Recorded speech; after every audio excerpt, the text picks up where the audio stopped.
Para quem chegou agora, eu avisei que a aula de redação dessa semana vai ser em dois momentos. Vai acontecer hoje, hoje e amanhã, porque é um conteúdo mais extenso. Então amanhã, ao invés da aula de redação, a gente vai terminar de ver esse conteúdo. Tudo bem? Então, tá todo mundo vendo a tela? Oi? Então, a aula de redação vai ser só sexta-feira que vem? Eu acredito que amanhã a gente já comece um pouquinho, eu pelo menos eu já pegue a atividade de vocês para comentar, tá? Mas é porque hoje a gente já começa especificamente trabalhando com literatura e aí é um pouquinho mais extenso. Mas, em todo caso, é aula hoje e amanhã, tá bom? Então, vamos lá, gente. Literatura na época medieval. Antes de a gente começar com a literatura, a gente tem que ver o que são os estilos literários, tá?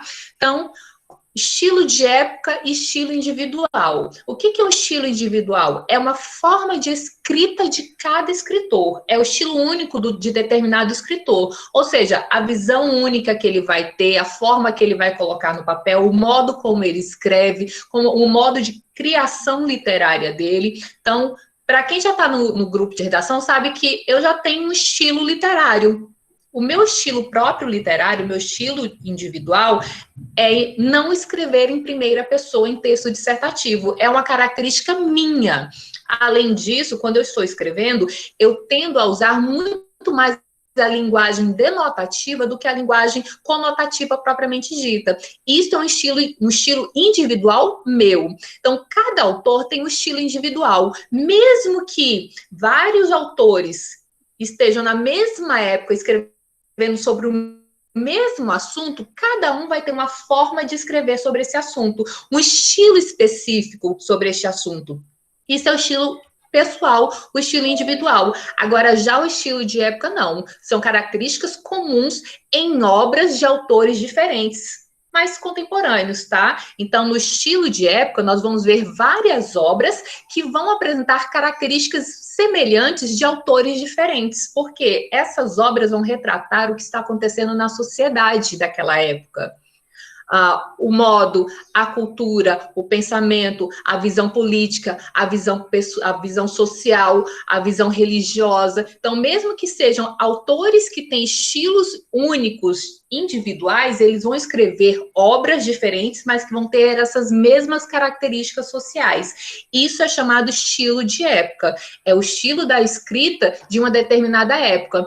Hoje em dia, qual é o estilo que a gente, com certeza, vê em qualquer obra que está sendo escrita e circulada na sociedade? O que está acontecendo na nossa sociedade atualmente que, com certeza, está sendo refletida nos manuscritos, nos artigos, nas publicações, nos textos escritos? Uma época de... E daqui a 100 anos vai... Nós estamos numa era digital... Além de se escrever e se utilizar aí termos e características e palavras da tecnologia digital, o que mais? Que está fazendo a gente ter aula aqui, ó, na sala do meu apartamento. Coronavírus? Coronavírus. Pandemia, o coronavírus. Então, o coronavírus é algo que está acontecendo na sociedade. Professor, mas também deu umas... Perdão, não ouvi. Mas também tem a... Oi? Mas também teve a gripe aviária e a gripe suína lá em 2013. Lá em 2003. Só que essas gripes, elas não impactaram tanto o mundo como o coronavírus. O mundo em si está na mesma situação que nós estamos agora. Nós estamos vivendo algo que o mundo todo está vivendo no mesmo momento. Então, por que isso vai ser uma característica de época? Porque daqui a 100 anos, quando os autores, quando os alunos estiverem escrevendo aí, estudando sobre o século XXI, vai ter aí muitos textos que vão estar falando sobre o coronavírus, sobre a pandemia, sobre isolamento social, sobre como as pessoas se portavam no isolamento social, sobre o que elas sentiam, o que elas pensavam, o que elas, a doença que elas desenvolviam. Então, isso é um estilo de época. Então, vai ter vários escritores que vão ter estilos diferentes, pessoais, falando sobre o mesmo tema, a pandemia. Isso é um estilo de época, tá? Então, deu para entender o estilo individual do estilo de época? Sim. Então, o exemplo que eu coloquei, ó, embora Bernardo Guimarães e José de Alencar tenham estilos de escrita diferentes, ambos pertencem ao romantismo, porque as obras deles retratam uma sociedade da época do romantismo com características sociais do romantismo. Então, daqui a 100 anos, por mais que tenham autores de estilos individuais diferentes, eles vão pertencer a um mesmo estilo de época, porque pois eles vão estar escrevendo textos e obras e livros sobre o mesmo acontecimento social, característica social. Então, feito isso, nós temos aí as eras literárias, que são os conjuntos de escolas literárias. Na era medieval, temos duas escolas literárias, o trovadorismo, do século XII ao século XIV, quase chegando no século XV, e o humanismo, que começa no século XV e vai até o século XVI. No trovadorismo, no humanismo, vão ter características sociais particulares. E aí vários escritores vão estar nessa época aí escrevendo com estilos diferentes, só que sobre o mesmo assunto social. Na era clássica, nós vamos ter o classicismo, que inicia-se no início do século XVI. Então, vocês percebem aí que está sendo contado mais ou menos de 100 em 100 anos, tá? Maneirismo, século XVII. Século XVI, barroco, século XVII, o neoclassicismo, que vai ser conhecido mais por arcadismo na literatura, tá? Século XVIII, e aí começa a era romântica, romantismo, século XIX, o realismo, naturalismo e o parnasianismo, que fazem parte dentro do realismo. Depois do romantismo, aí vem o simbolismo e chegamos ao modernismo. E aí a gente começa com o trovadorismo. Ou seja, o que é o trovadorismo? O que foi o trovadorismo? O trovadorismo foi a primeira produção literária lá dos portugueses, tá? Então a gente começa estudando lá a história de Portugal, porque a história de Portugal também chega a ser a nossa identidade, a nossa história. Então, foi a primeira produção literária em um período histórico bastante peculiar, porque essas produções literárias começaram lá na Idade Média. Surgiu na Idade Média, no século XII, mais ou menos na região da Provença, tá? Sul da França, Portugal e Espanha. Então, por que é uma história bastante peculiar? Porque a Idade Média ela é conhecida também como Idade das Trevas. Treva, gente, treva lembra o quê? Treva faz a gente pensar em escuridão, dor, morte, medo, tá? Tem gente que tem medo da escuridão. O que mais? Deixa eu ver. Uma época onde as pessoas maldade, viviam bem menos. Isso mesmo, Cauã. Hã? Demônios. Deixa eu listar aqui. Professor, deixa eu fazer aqui uma grande lista de coisas horríveis que aconteceram naquela época. Bruxa. Não, Levi, você está pesquisando na internet. Eu quero que seja mais natural, tá? Problemas, vampiros. Conhecimentos. Isso mesmo.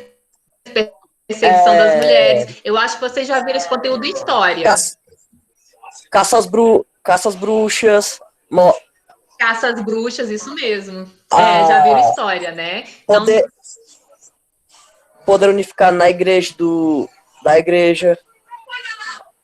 E isso, nós vamos ver isso tudo de novo agora em literatura, porque vocês vão ver que a arte, história e literatura são primas irmãs, são matérias que andam juntas. Então, a Idade das Trevas, por quê? Porque é uma metáfora, tá? Porque é como se as pessoas vivessem na escuridão. E o que significava a escuridão? Escuridão era ignorância. Ora, vamos voltar lá para a Península Ibérica, tá? Que é a antiga Europa, o antigo continente europeu. Não é o continente europeu que a gente conhece agora, não. É o antigo. Naquele continente antigo, 2% só da população sabia ler e escrever, eram alfabetizados. 2%, não estou falando de 2% de um país, não, tá? É 2% da antiga Europa. Ou seja, porque que era chamado de Idade das Trevas? Porque as pessoas eram ignorantes, elas não eram letradas, elas não sabiam ler nem escrever. Esses 2%, basicamente, era o clero, a igreja medieval e a nobreza. E os nobres. E os nobres, exatamente, a nobreza. Só que mais o clero, porque era ele que detinha aí o poder da cultura. E o restante da população vivia na escuridão, nas trevas da ignorância, tá? Tendo que seguir o que era ditado pela igreja medieval. E aí é nesse período que começa o trovadorismo, as primeiras produções literárias portuguesas. Ao analisar as obras dessa época, é como se a gente fizesse um trabalho de arqueologia. Por que a gente vai fazer um trabalho de arqueologia? Porque ao identificar aí as características do trovadorismo, foi preciso aí estudar fragmentos de textos, foi preciso estudar palavras que até hoje são desconhecidas na língua portuguesa moderna, tá? Que não foi possível fazer essa tradução. E também porque, assim, muitos poemas, eles foram alterados. Então, o trovadorismo se espalhou por toda a Europa e teve o seu declínio, ou seja, o seu fim, no final do século XIV, início do século XV, quando começou a migrar e a mudar para o humanismo, tá? A sociedade foi mudando, as características sociais foram mudando lá no final do século XIV, início do século XV. Só que para a gente estudar um pouco do trovadorismo, a gente tem que voltar lá no contexto histórico, porque eu falei para vocês que na escola literária, no estilo de época, é o estilo de escrita, ou seja, os autores vão escrever sobre o que está acontecendo na sociedade. Então, a literatura é mais ou menos uma matéria de história, só que vai ser uma história das produções escritas. Então, a gente tem que voltar lá como é que era o contexto histórico social da época para entender e para identificar as características dos textos escritos, para saber diferenciar ou para saber separar essas produções sendo de uma escola literária, essas outras produções de outra escola literária. Os fabulosos contos de fadas, por exemplo. Oi? Um exemplo são os tão conhecidos contos de fadas, Chapeuzinho Vermelho, Cinderela. Os contos de fadas estão lá nas novelas de cavalarias, que é o que a gente vai falar amanhã, tá? Antes desses contos de fadas, dessas histórias de princesas, vem as cantigas do trovadorismo. É por isso que eu falei que são aulas separadas. Então, trovadorismo em Portugal. Primeiro, na Península Ibérica, o centro irradiador do trovadorismo foi na região que compreende o norte de Portugal e a Galiza. Então, era mais ou menos Portugal, Espanha e França, tá? Assim, a Catedral de Santiago de Compostela, centro de peregrinação religiosa desde o século XI, atraía multidões. Ali, as cantigas trovadorescas, que eu vou explicar o que são, eram cantadas em galego-português. E as primeiras produções literárias do trovadorismo foram escritas no galego-português, que era a língua falada na região da época. Sendo que o Reino de Portugal, ele já estava começando a se unificar, ele estava começando a ter uma autonomia, mesmo ainda pertencendo à Península Ibérica. Então, já tinha uma linguagem própria, que era o galego-português, e foi no galego-português as primeiras produções escritas que foram identificadas pertencentes ao trovadorismo em Portugal. É por isso que ainda tem algumas palavras que não foi possível fazer a tradução para o português brasileiro moderno, tá?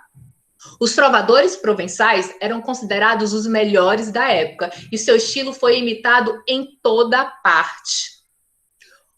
O trovadorismo português teve o seu apogeu, o seu ápice, nos séculos XII e séculos XIII. Estou falando aí de 200 anos.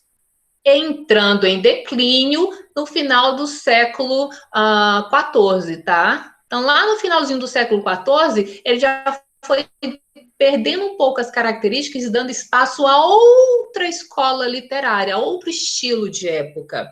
O rei Dom Dinis, 1261 a 1325, foi um grande incentivador que prestigiou a produção poética em sua corte. Foi ele próprio um dos mais talentosos trovadores medievais, com a produção de 140 cantigas líricas e satíricas aproximadamente. Eu também vou explicar o que são cantigas líricas e cantigas satíricas. Além deles, Outros trovadores obtiveram grande destaque.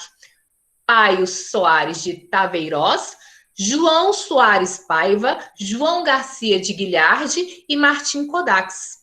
A cultura trovadoresca refletia a época das cruzadas, tá? A luta dos nobres cavaleiros que estavam defendendo a igreja medieval da época contra os vilões dos mouros.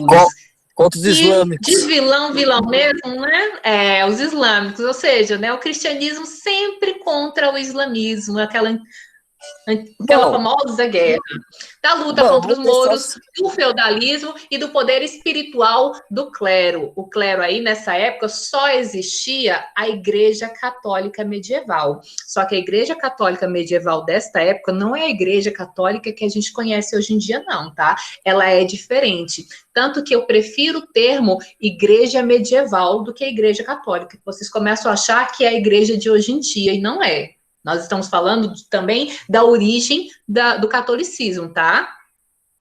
Os cavaleiros, os heróis, eu já vi que vocês estão doidos pela próxima aula, né?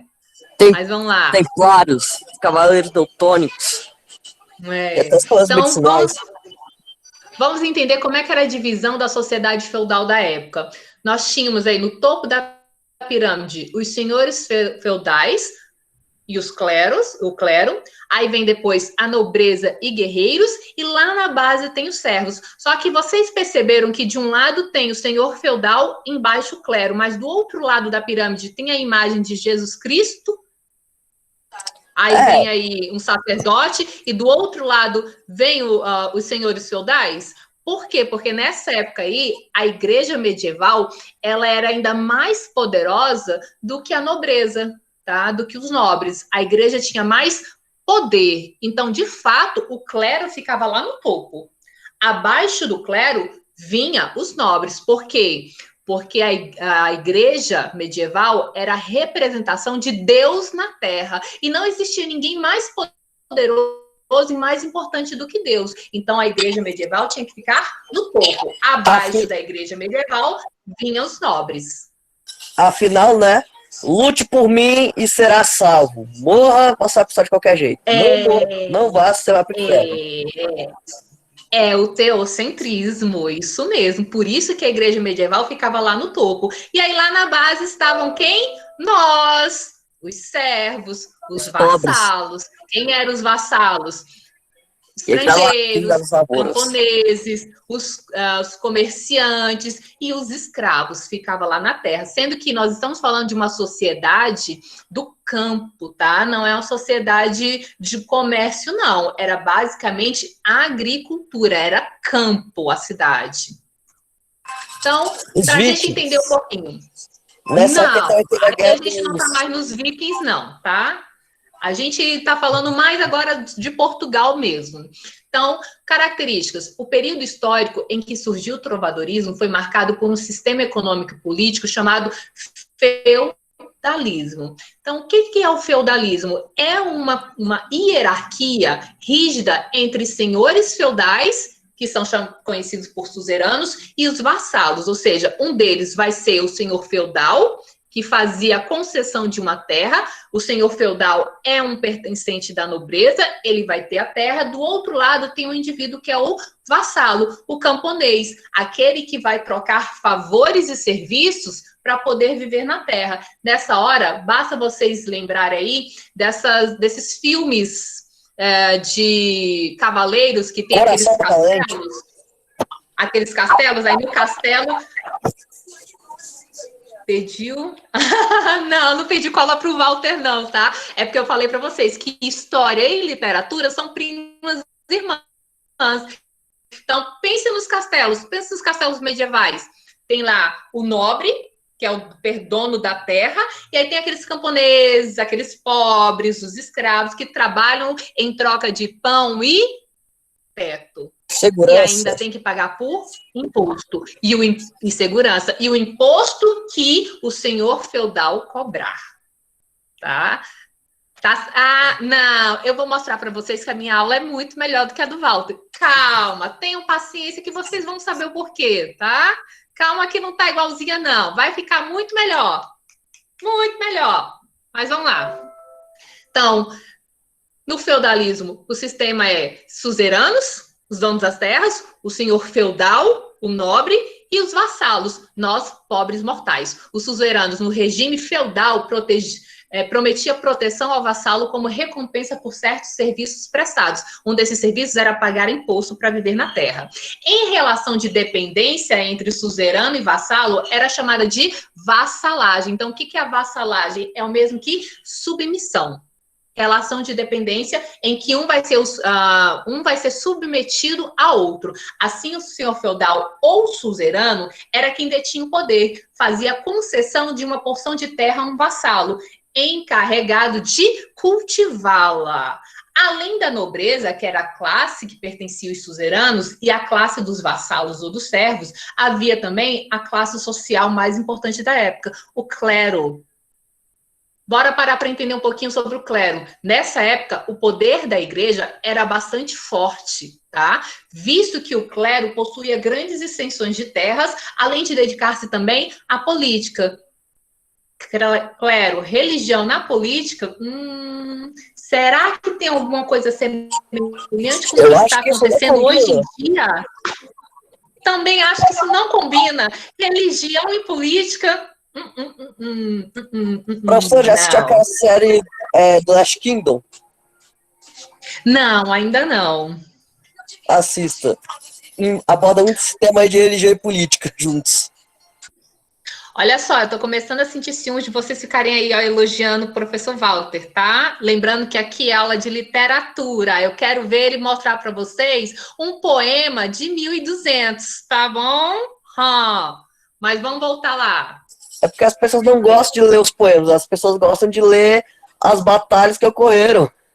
Não, mas vocês vão gostar. Então, os conventos eram os verdadeiros centros difusores da cultura medieval, pois era nos conventos que se escolhiam os textos filosóficos que poderiam ser divulgados e transitados na sociedade da época, em função da moral cristã, tá? Então, não era só textos religiosos ou de cunho de religioso que circulava na sociedade da época, não. Alguns textos filosóficos também, desde que não fossem contra a ideologia da igreja medieval da época, ou que não colocasse o poder da igreja medieval em risco. De novo, eu pergunto a vocês, será que tem algo diferente ou semelhante com o que está acontecendo hoje em dia? Será que a gente voltou para a Idade das Trevas? Será que estamos no trovadorismo moderno? Mas vamos lá, né? Então, a religiosidade foi um aspecto marcante da cultura medieval portuguesa, pois a vida do povo lusitano estava voltada para os valores espirituais e a salvação da alma. Ora, nós estamos falando de uma sociedade do campo, que não tem nada para fazer, que as pessoas são ignorantes, vivem na escuridão, não tem informação. A única fonte de informação da época era a igreja. Então, a igreja já inculcava essa ideia de que você nasceu de um pecado. Então, a sua alma, ela está condenada. Então, você tem que passar a vida inteira buscando a redenção e a salvação da sua alma. E como você vai fazer isso? Sendo servo do Senhor, tá? Você tem que obedecer às leis de Deus. Só que quem é Deus? Deus é representado pela igreja medieval da época. Então, tem que obedecer às leis da igreja, tem que passar a sua vida inteira em busca da redenção divina. E com isso, só vai ler, só vai ter o conhecimento que a igreja liberar. Hoje em dia, para a gente ter conhecimento, nós podemos ir à escola, temos aí a internet, temos várias fontes de informação. Naquela época, não. Era só a igreja medieval que era detentora do conhecimento e das informações que circulavam. Incrível, né, Ingrid? Incrível. Professor, naquela época, esse negócio aí de servidão à igreja é tão forte que qualquer pessoa que fazia química era considerado bruxa ou feiticeiro. E até mesmo se mulheres conversassem com outras mulheres ou deixassem leite azedo, era considerada bruxa. Exatamente, no Concílio de Trento, exatamente, tá? Então, nessa época eram frequentes as procissões, além das próprias cruzadas, que vocês já sabem que foram as expedições realizadas durante a Idade Média, em que os cavaleiros representavam aí a igreja medieval ou lutavam pelos interesses da igreja medieval e tinham como principal objetivo a libertação de alguns lugares que eram considerados santos, situados na Palestina, e Jerusalém. venerado pelos cristãos, tá? Por isso a luta contra os mouros, que lá, quando a gente estava estudando a origem da língua portuguesa, vocês ficaram sabendo que os mouros eram os árabes, tá? Não foi pela aula do professor Walter, não. Mas vamos lá. Essa época foi caracterizada aí, a palavra mais importante, mais marcante, foi a visão teocêntrica, o teocentrismo. Teo, eu coloquei de azul porque significa Deus. Cêntrica, o centro, ou seja, Deus era o centro do universo naquela época. As pessoas nasciam, viviam e morriam em busca de sua redenção divina, tá? Vassalos a Deus, obedientes a Deus. Tudo que circulava era na crença de Deus. Tudo era justificado pelos dogmas cristãos. Por isso o teocentrismo. Até mesmo as artes tiveram como temas aí, muitos temas, motivos religiosos. Tanto na Notre Dame. pintura quanto a escultura procuravam retratar cenas da vida dos santos ou episódios bíblicos. Então, tinha arte naquela época? Tinha, só que eram artes de temas religiosos. Até a arquitetura foi influenciada por esses temas religiosos da época, tá? Foi no teocentrismo que surgiu o estilo gótico, que predominava através da construção de catedrais enormes e imponentes. Quanto maior, mais imponente, melhor. Projetada sempre para o alto. E sempre, geralmente colocavam duas torres, pois as torres se assemelhavam às mãos em preces tentando tocar o céu. Essa era a característica da arquitetura gótica da época. Então, Catedral de até Notre Dame. mesmo isso, até mesmo as suas torres tinham que estar, voltadas para o céu, em semelhança às mãos em prece a Deus. A produção propriamente literária em Portugal. Os poemas produzidos nessa época eram feitos para serem cantados por poetas ou músicos. Pergunto a vocês, por que esses poemas eles eram criados para serem cantados? Porque praticamente ninguém sabia ler. Isso mesmo. Então era cultura passada oralmente, tá? Praticamente 99% da população não sabia ler, não, gente. Então, como é que ia se escrever uma coisa dessa? Os poemas eles eram escritos para serem cantados e deu origem às nossas músicas hoje em dia, tá? Então, se quase ninguém sabia ler e escrever, quem é que produzia esses poemas? A igreja. Não é a igreja, não. Dessa vez não é não. O seu feudal. Isso, os nobres, esses mesmo, os nobres que produziam. Então, chamados de trovadores. Se a gente está no trovadorismo, trovadores eram os poetas que compunham a letra e a música de canções. Em geral, eram pessoas cultas. Essas pessoas cultas estavam lá na nobreza, eles pertenciam à classe dos nobres. Depois dos trovadores, vinham os menestréis, músicos poetas que viviam na casa de um fidalgo, enquanto o jogral andava de terra em terra. Então, trovador, menestrel. Depois vem os jograis. Vai descendo. Eram os cantores, os tangeadores ambulantes, geralmente de origem plebeia. Eram os contratados para cantar, tá? As trovas. E por último, tinha os segréis, trovadores profissionais, que eram chamados aí de fidalgos desqualificados, inferiores, que iam de corte em corte, acompanhados por um jogral, tá? Para fazer a apresentação musical, cantar as músicas, cantar as trovas. Basicamente, essa imagem aí, tá? Que a gente tem. Eu até tentei colocar uma imagem mais moderna, só que um certo professor de artes, que também habita este lar, falou que não, que eu tinha que mostrar uma imagem mais realista. O trovador tinha que ser obrigatoriamente homem? Sim, Cauã, sim. Obrigatoriamente homem. Deu origem às nossas músicas, menos o funk. As meninas nessa época são Funk também é um estilo musical. Ô, professora, Para com isso. Hã? ô, professora, mulher nessa época, mulher nesse Fale. período só serve para duas coisas. Parideira e dona de casa. Olha, eu só não vou achar ruim, porque infelizmente, você tá certo, nessa época era o papel da mulher na sociedade, infelizmente, tá? Mas, mas enfim, né? Vamos passar. Então, recebia o nome de cantigas. As produções literárias da época recebiam o nome de cantigas porque eram acompanhadas por instrumentos de corda e sopro, já que elas eram feitas para serem cantadas. Mais tarde, essas cantigas foram reunidas em cancioneiros, tá? O agrupamento dessas cantigas foi chamado de cancioneiros. Nós temos aí, conhecidamente, o cancioneiro da Ajuda, da Biblioteca Nacional e da Vaticana. Então, os cancioneiros são os únicos documentos que restam para o conhecimento do trovadorismo. Trata-se de coletâneas das cantigas com características variadas escritas por diversos autores, divididas em cancioneiro de ajuda, constituído de 310 cantigas, sendo que esse cancioneiro se encontra na biblioteca do Palácio da Ajuda, lá em Lisboa, originado provavelmente do século XIII. Cancioneiro da Biblioteca Nacional de Portugal, conhecido também pelo nome dos italianos que se possuíam, Cancioneiro Colotti Bracucci.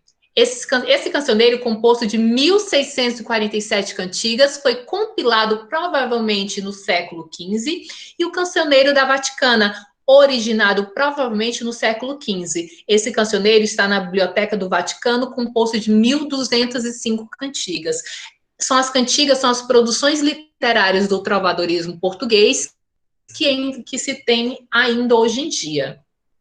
Então, bora agora entender um pouquinho sobre especificamente o que é o trovadorismo. Os trovadores de maior destaque na lírica galego-portuguesa são Dom Duarte, Dom Diniz, Paio Soares de Taveiroz, João Garcia de Guilharde, Aires Nunes e Mendino. Os trovadores, no trovadorismo português, as cantigas eram divididas entre satíricas ou líricas, sendo que nas satíricas nós temos a cantiga do maldizer e a cantiga de escárnio. Na lírica nós vamos ter a cantiga de amor e a cantiga de amigo. Poesia medieval portuguesa, ela pode ser, então eu já falei que é agrupada em dois grandes grupos, lírico e satírico. Do ponto de vista literário, as cantigas líricas apresentam maior potencial em sua produção, pois formam a base da poesia lírica portuguesa e até da nossa brasileira. Já as cantigas satíricas geralmente tratavam de personalidades da época e já faziam críticas sociais, tá? Utilizavam uma linguagem mais popular e muitas vezes até obscena. Então, as cantigas líricas, elas circulavam nos palácios, na casa dos nobres, na nobreza. Já as satíricas circulavam mais no povão, a linguagem mais popular, mais fácil de entender, e muitas vezes obscena, tá? Utilizando até mesmo de palavras chulas e palavrões. E a canção do maldizer era para defender. Na verdade, maldizer não era para defender, não. Era uma crítica a pessoas específicas. Cantiga de amor. Antigamente, a canção chamava sua amada de Mia Senhor ou Senhor, e em alguns textos até Senhora. Gente, mas que preconceito com funk. Tudo bem que eu também não ouço funk em casa, né? Mas, para com esse preconceito tão novo, já preconceituoso desse jeito. Para. Que coisa, menino. Bora lá.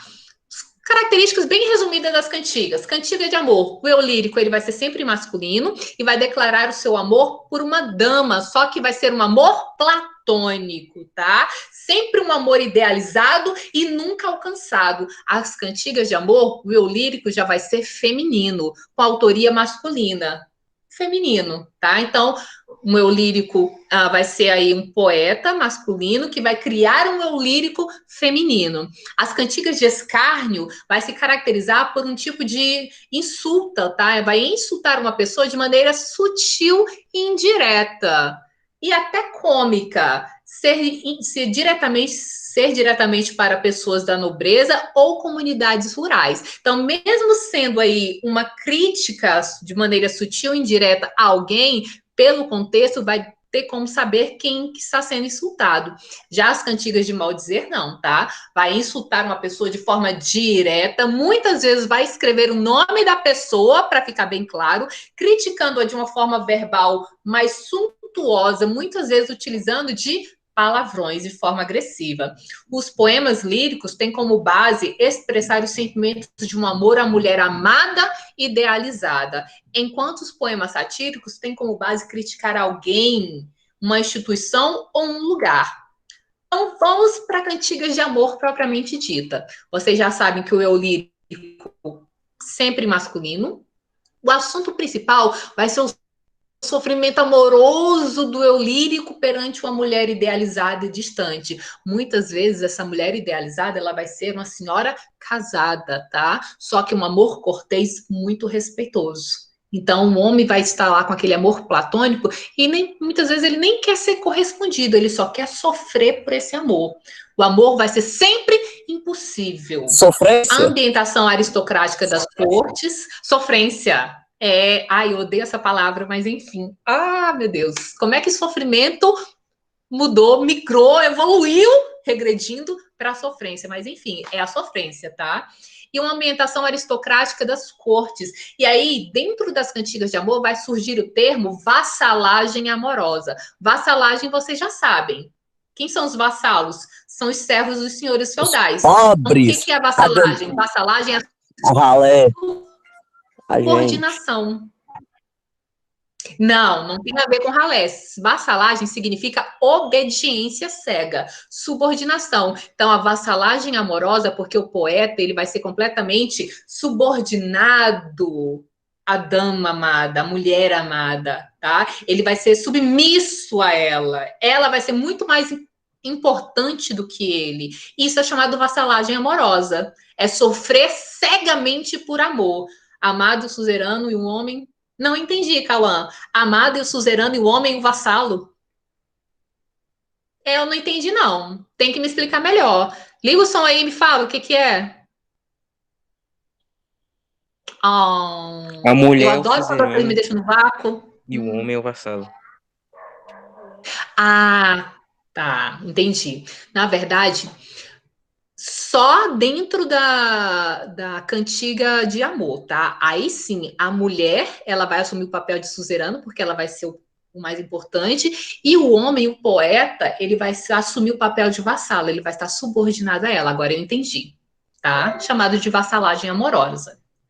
O eu lírico usa o pronome de tratamento. Aí vai utilizar o pronome de tratamento senhora ou senhor. Muitas vezes, na maioria das vezes, na cantiga de amor, vai aparecer senhor no masculino, mas para se referir à dama. Então, coloquei outras características importantes. É de influência provençal. A Provença era aí situada na França na época, então é de influência francesa. Expressa o amor cortês da época, respeitoso. Em nenhum momento a mulher ela vai ser identificada no poema, pois justamente se tratar muitas vezes de mulheres casadas. O poeta fala em nome próprio, utilizando primeira pessoa tanto do verbo quanto do pronome, sempre vai falar de sentimentos amorosos pela dama, o amor é sempre impossível, amor platônico, vai ter aí a coita do amor. O que significa coita do amor? Sempre vai ter sofrimento amoroso, a vassalagem amorosa, que vocês já sabem que é a servidão amorosa, e meu amor, a mulher superior ao homem. Próximo exemplo, no português mais atual, Cantiga da Ribeirinha. No mundo ninguém se assemelha a mim, enquanto a vida continuar como vai, porque morro por vós, e ai, minha senhora alva e de pele rosada, quereis que vos retrate quando eu vos sem manto, maldito seja o dia em que me levantei, e então nos vos vi feia.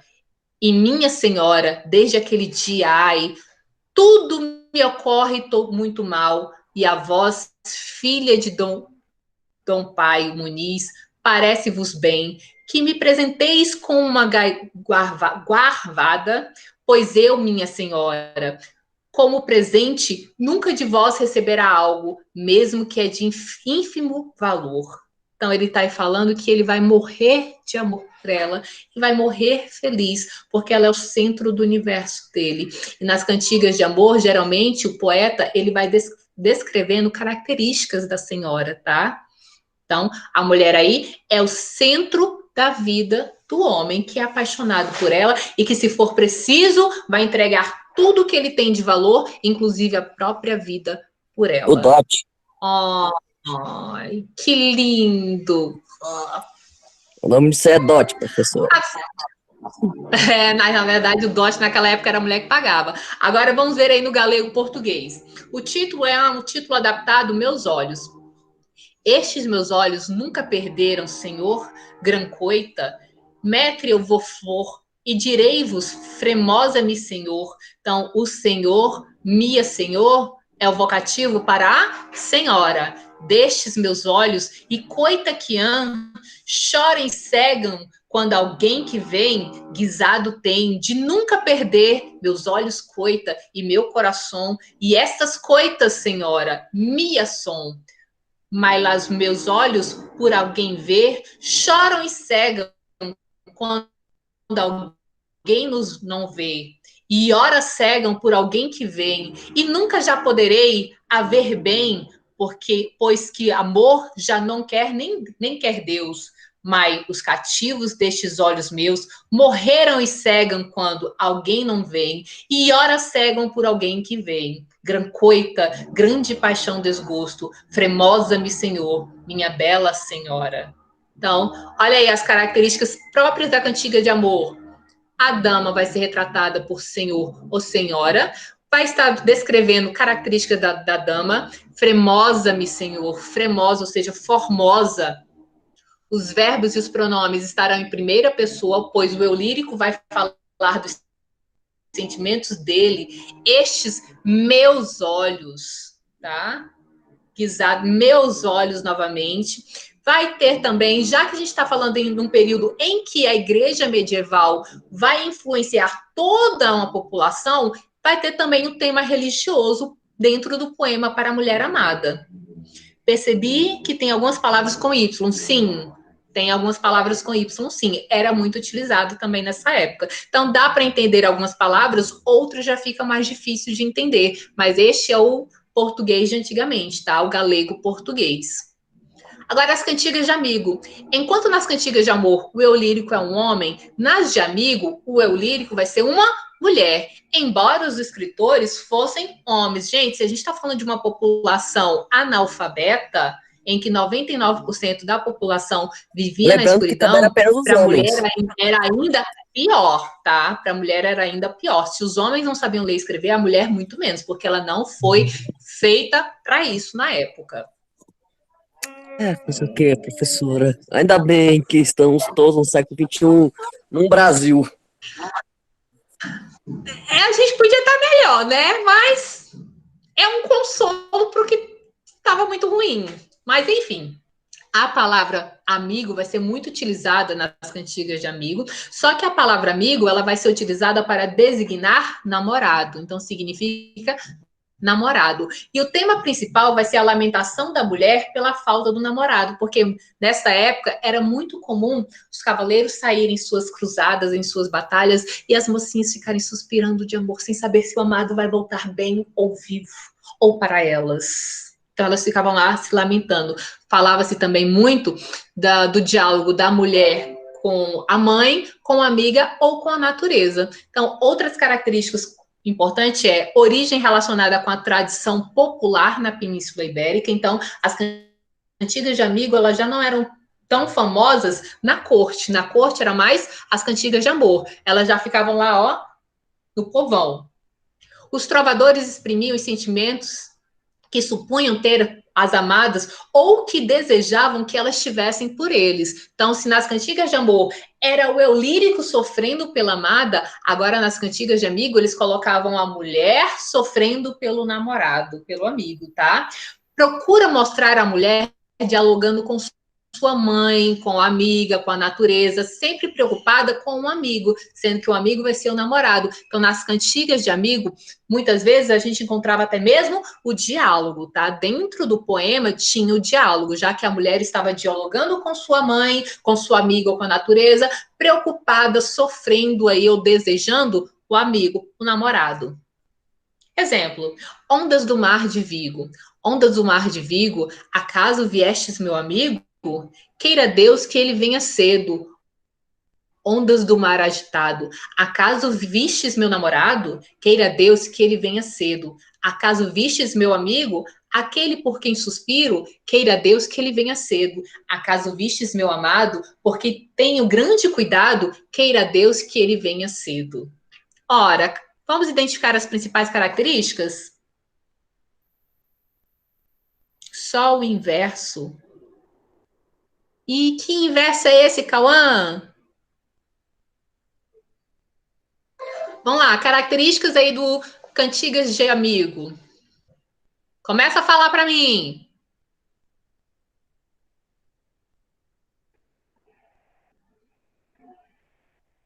Vocês não se fazem de surdos, não. Começa a falar.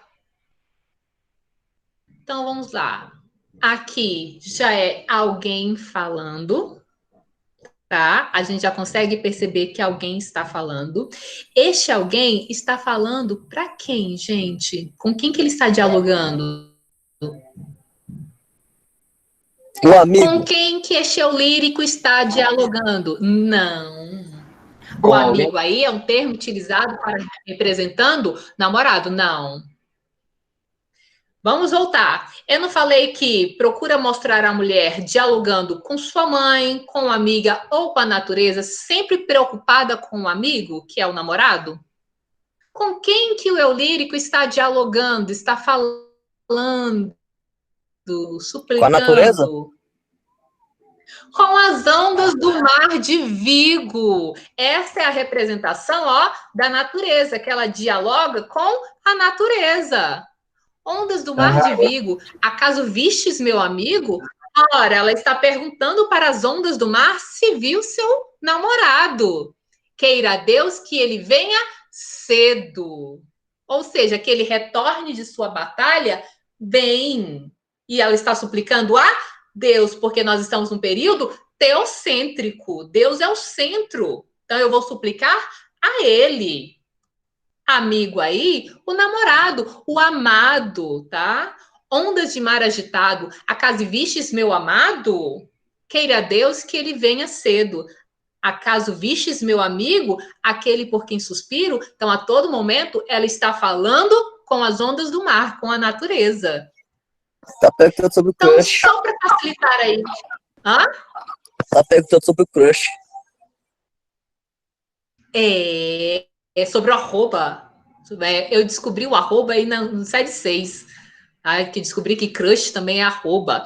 Esse conteúdo vai estar disponível no Google Sala de Aula? Vai sim, Lana, vai sim. Muitos pontos de interrogação e de exclamação é muito comum no diálogo, tá? Pois justamente porque ela está falando com alguém. O eu lírico feminino está falando com alguém. Então, só para finalizar as características da cantiga de amor para cantiga de amigo, cantiga de amor, características principal, o eu lírico masculino, das cantigas de amigo, o eu lírico vai ser feminino, mesmo sendo um poeta masculino. Nas cantigas de amor, o objeto desejado é a dama feudal, a senhora feudal, a senhor, o minha senhor. Já nas cantigas de amigo, o objeto desejado é o amigo, tá? Que é o namorado, o amante. Lá nas cantigas de amor, o homem presta queixas amorosas pelo amor não correspondido, o amor idealizado que não é realizado. Nas cantigas de amigo, a mulher sofre pelo amante, pelo namorado ausente, que saiu em uma cruzada, em uma batalha. Nas cantigas de amor, a mulher é sempre idealizada e sempre superior ao homem. Nas cantigas de amigo, não. Já é uma mulher real, mais concreta, tá? Que muitas vezes vai narrar o cotidiano dela, justamente porque ela está lá naquela vila normal. Nas cantigas de amor, é um ambiente palaciano. As cantigas de amor circula pela nobreza. As cantigas de amigo é um ambiente rural. Circula lá, ó, pela ralezona, pelos servos, pelos vassalos. Agora a gente vai entrar nas cantigas satíricas. Particularmente, eu gosto muito das cantigas satíricas. As cantigas satíricas são obras poéticas com forte tom de crítica social. Muito comum em um mundo boêmio medieval. O gênero foi praticado por jograis, trovadores que não pertenciam à nobreza, bailarinas e até mesmo alguns fidalgos e alguns membros da igreja, poucos membros da igreja, tá? As cantigas satíricas gozavam de uma espécie de código de ética próprio. Ali era permitido cantar versos que não seriam admitidos em qualquer outra situação, já que utilizava-se muito de palavras chulas, palavrões, xingamentos. Podemos dividir tais produções literárias em dois grandes grupos, as cantigas de escárnio e as cantigas de maldizer. A diferença entre elas em muitos casos, é extremamente sutil, tá? Bem difícil de separar uma da outra. No primeiro caso, as cantigas de escárnio, pode-se dizer que é uma predominância de críticas indiretas, sutis, sem dar nomes aos criticados, mas com características tão próprias e tão identificáveis que, mesmo sem o nome, era possível ver quem estava sendo criticado. Já no segundo caso, não, tá? Nas cantigas de maldizer, é escancarado. A crítica costumava ser direta, rude e ainda mencionava o nome de quem estava sendo criticado para ele ser chacoalhado e humilhado. Então, é por isso que eu gosto muito. Tô terminando, gente. Calma. Vamos fazer o seguinte? Como eu falei que amanhã a gente vai continuar, então amanhã a gente continua. Eu falei para vocês que a aula era mais extensa. As cantigas de amigo e de amor são praticamente o inverso. Na verdade, as cantigas satíricas que são o inverso das cantigas líricas, tá bom? Então, galerinha, a gente vai terminar por aqui hoje.